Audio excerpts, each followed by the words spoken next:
assalaamu calaykum.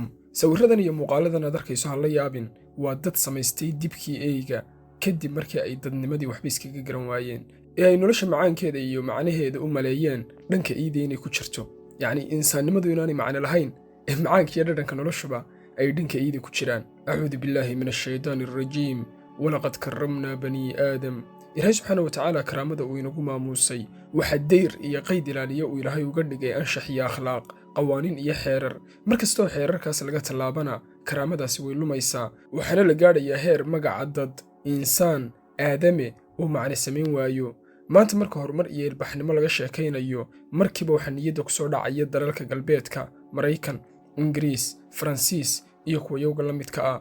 balse dalalkaas dadka ku nooli waxa ay waayeen oo ka lumay macnihii insaaniyadda, aadaminimada, macnaha ay leedahay inaad ahaato qof aadame ahi, sababta loo nool yahay. marba haddii sida ay aaminsan yihiin uu qofku yahay atamo isu tegey oo marka uu dhintana dhulka gelaya, heer nolosha insaanka, ta qudhaanjada iyo ta'iidu ay isugu mid noqotay, ilaan ugu dambayn waxuba way baaba'ayaan oo aboor ayaa cunaya. ha u malayn gaaladaasi marka ay dadka nukliyerka ku dhalaalinayaan ama magaalooyinka muslimiinta ay gebigoodaba gubayaan inuu damiirku gubanayo oo ay u arkaan inay insaan laynayaan, ay sababtu tahay magaca insaan ayaanba qiimo weyn la lahayn, balse cuqubu halkii lagu galay cawku horudaaya carruurtay ka laysaan ninkii caanabaas dhamma ayuu hore abwaan ugu maansoodaye. adduunka ay gumaysteen ee halaageen ee ay boobeen, tafiirtoodii ay damacsanaayeen inay u dhisaan wax walba, ayaa iminka dhan allaale iyo dhan ay u raacanaya afgaran la'yihiin. waxaa dhowaan ka soo daahiray caalamka galbeedka shaacsane ama daahiro fenomenon ugub oo ah in dad badan oo ah qolada ilbaxnimada lagu tuhmayaa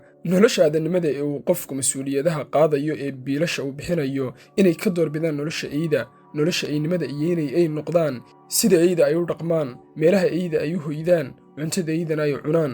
hore ayaynu mawduucaas ku dhowaad 2 sano ka hor uga hadalnay, ee markanna waa isagii oo dhinaca iyo markii ay aragtidaasi si buuxda u faafi weyday, tallaabada ka sokaysa ee looga soo degay si loo kobciyo dareenkaas ah ee iska dhigga ee dadku sheegaas.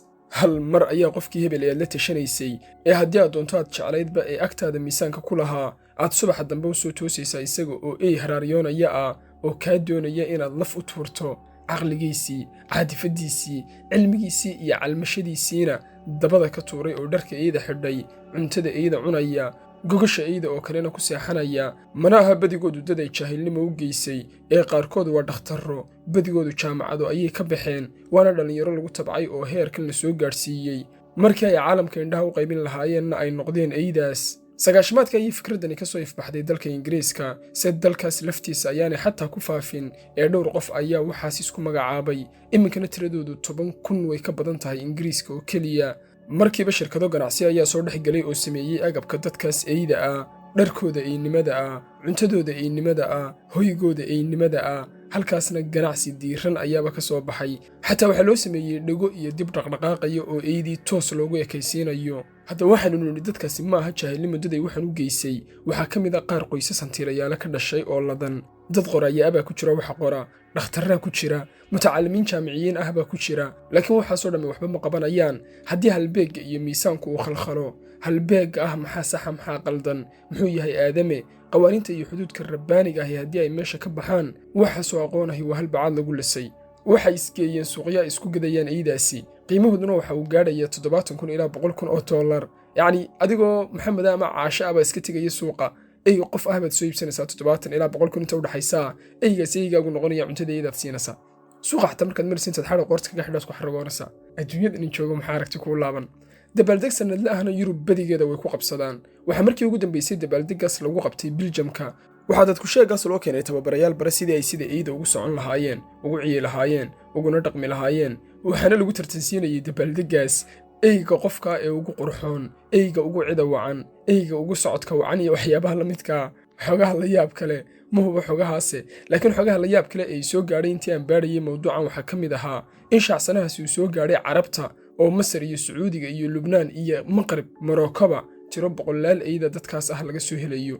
haddaba markii ay adkaatay in dadkii ay noqdaan oo fikraddani sidii la doonayay ay u baahdo, dhan kale ayaa looga wareegay oo waxay yidhaahdeen qolyahaas adduunka qasaya ee dibadda ka waday aynu ka dhigno qofku inuu marna qof ahaanayo marna yacni maalinkii inuu dhakhtar ahaan karo, arday jaamici ahaan karo, macallinna ahaan karo, shaqo kalena uu haysan karo, marka uu hawshaas ka soo dhammaadana uu noqon karo. taas laftarkeeduna sidii la doonayay way u socon weyday oo hal mar ayay doonayaan qofkii inuu 360 digrii wareego. waxa markaa ay keeneen qorshahaas muucda mawduuceenan ah oo ah isaguna war hal mar qofkii noqo kagama bilaabi karno tirada kunka ahba kow baa laga bilaabaye aynu meel hoose ka soo bilowno oo jacaylkeedu dadka dhexdooda wuuba ka jiraaye aynu in ay sida eyda u dhaqmaan xagga hoose uga soo bilowno oo qofka noloshiisa hal mar inaynu wada gedino aynaan isku dayin si uu aayar eynimada ula qabsado. markaasay sameeyeen dibka eyda oo artificial dad samee dibkii eyga oo ay warshadi soo saartay korontana ku shaqaynaya oo uu qofku dhexda suun ugu xidhanayo, dibkaasina uu dabadiisa ka taagnaanayo isaga oo sidii eyga u dhaqdhaqaaqaya.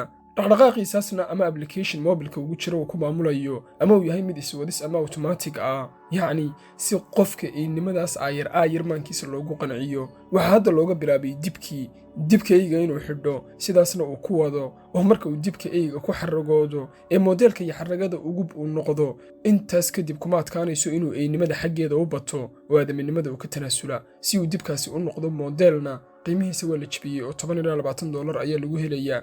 taasina waxa ay siraysaa in qof kastaaba uu gadan karo uuna tijaabin karo, marba haddii shayga aad hal mar tijaabisana wixii intaas ka dambeeya waa saleelo, waa wax sahalo oo haddii bilowgaas koowaad aad ka baqayso mawduuc kasta shar iyo khayrba aad ka talowdo, wixii intaas ka soo hadha waa waxba, waa sahalo. sidaas ayaa fikraddaas eynimada iyo eeyeynta aadamaha loogu baahinaya mujtamaca caalamka ku dhaqan si marba in looga takhaluso dhowrsoonnida, suubanaanta, karaamaysnaanta iyo qabta aadaminimo oo inta waxaasba laga tanaasulo la gaadhsiiyo aadamaha heer iimaanka waxa la yidhaahdo ama in Ilaahay subxaanahu wa tacaala la caabudo ay noqoto mid ka mida khuraafadyada waxa taariikhda lagu sheego ku qoran ee dadkii muddo ka hor noolaa ay lahaayeen. dhanka kale la dagaalanka fidrada saliimka ee aadaminimo ma aha uun keliya dhanka galmada iyo qoomaluudnimada iyo waxyaabaha la midka ee dhan walba la dagaalanka fidradu uu ka jira, xataa dhanka fikirka iyo fahanka la dagaalanka fikradeed oo fidrada saliimka in lagaga takhaluso lagu doonayo ayaa ka jira heer wax kasta oo halbeeg insaanka iyo aadamaha u aha la khalkhalinayo. haddaba wax kasta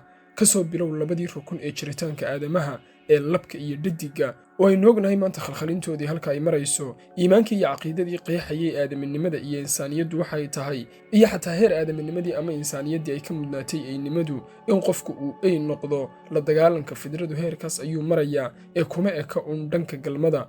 tolow ma laga yaabaa dhowaan inaynu ku aragno carriga Soomaalida ama dadka Soomaalida ku abtirsada ee meelahaas dibadda jooga kuwo leh baanu nahay oo waxa aanu nahay ku dhex jirta jidh aadami oo in la iibsado oo meelaha lagu xidho oo laf loo tuuro doonaya oo halkaaynu iminka isku cayno dhalay baa tahay, hadhow ay ammaan noqoto dhalay oo weliba yaroo kalena sii dhalay baa tahay. waynu sugi balwaayuhu sida ay u dhacaan.